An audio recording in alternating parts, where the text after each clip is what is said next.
യേശുവിനോടൊപ്പമുള്ള യാത്ര. ഇന്നത്തെ ചിന്താവിഷയം ആത്മനിയന്ത്രണം ശിഷ്യത്വത്തിൽ.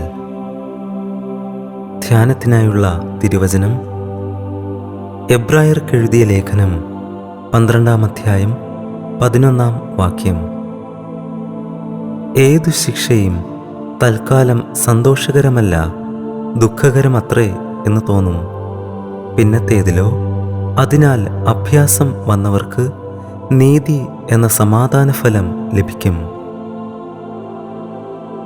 ക്രിസ്തു ശിഷ്യരായ നമുക്ക് ഏറ്റവും അധികമായി വേണ്ടുന്ന ഒന്നാണ് ആത്മനിയന്ത്രണം.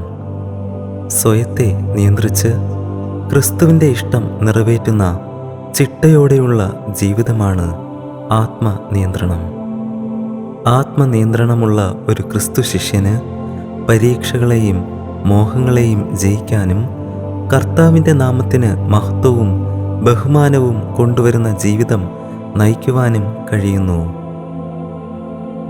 മറ്റുള്ളവരോട് പ്രസംഗിച്ച ശേഷം ഞാൻ തന്നെ കൊള്ളരുതാത്തവനായി പോകാതിരിക്കേണ്ടതിന് എൻ്റെ ശരീരത്തെ ദണ്ഡിപ്പിച്ച് അടിമയാക്കുകയത്രേ ചെയ്യുന്നത് എന്ന് പൗലോസ് 1 കൊരിന്ത്യർ 9-ാം അധ്യായം 27-ാം വാക്യത്തിൽ പറയുന്നു. അച്ചടക്കത്തോടെ നമ്മുടെ ജഡത്തെ നിയന്ത്രിച്ച് കർത്താവിന് കൊള്ളാകുന്നവരായി ജീവിക്കുക എന്നതാണ് ദൈവ ഇഷ്ടം. നമുക്ക് എല്ലാ കഴിവും ജ്ഞാനവും ഉണ്ടെങ്കിലും ആത്മനിയന്ത്രണം ഇല്ലെങ്കിൽ വീണു പോകുവാൻ സാധ്യത ഏറെയാണ്. പരിശുദ്ധാത്മാവിനാൽ നിറയപ്പെട്ട ജീവിതം നയിക്കുന്നവരിൽ ആത്മനിയന്ത്രണവും ഇന്ദ്രിയജയവും ഫലമായി പുറപ്പെടുവിക്കുന്നു.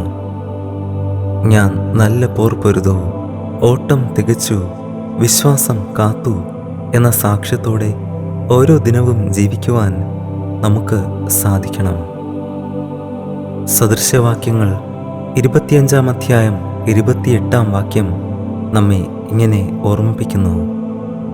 ആത്മസംയമം ഇല്ലാത്ത പുരുഷൻ മതിൽ ഇല്ലാതെ ഇടിഞ്ഞുകിടക്കുന്ന പട്ടണം പോലെയാകുന്നു. യേശുവിനോടൊപ്പമുള്ള ഈ യാത്രയിൽ നമ്മെ തന്നെ നിയന്ത്രിച്ച് ക്രിസ്തുവിൻ്റെ ഇഷ്ടം നിറവേറ്റുന്ന ചിട്ടയോടെയുള്ള ജീവിതം നയിക്കുവാൻ എപ്പോഴും ശ്രദ്ധിക്കാം. മറ്റുള്ളവർ സമയം നഷ്ടമാക്കുമ്പോൾ നാം ജാഗ്രതയോടെ ദൈവവചനം പഠിച്ച് പ്രാർത്ഥനാ ജീവിതം നയിച്ച് ഉപവാസത്തോടെ ദൈവത്തെ അന്വേഷിച്ച് ചിട്ടയോടെ നമ്മുടെ ജീവിതത്തെ ക്രമീകരിക്കുവാൻ എപ്പോഴും ശ്രദ്ധിക്കാം.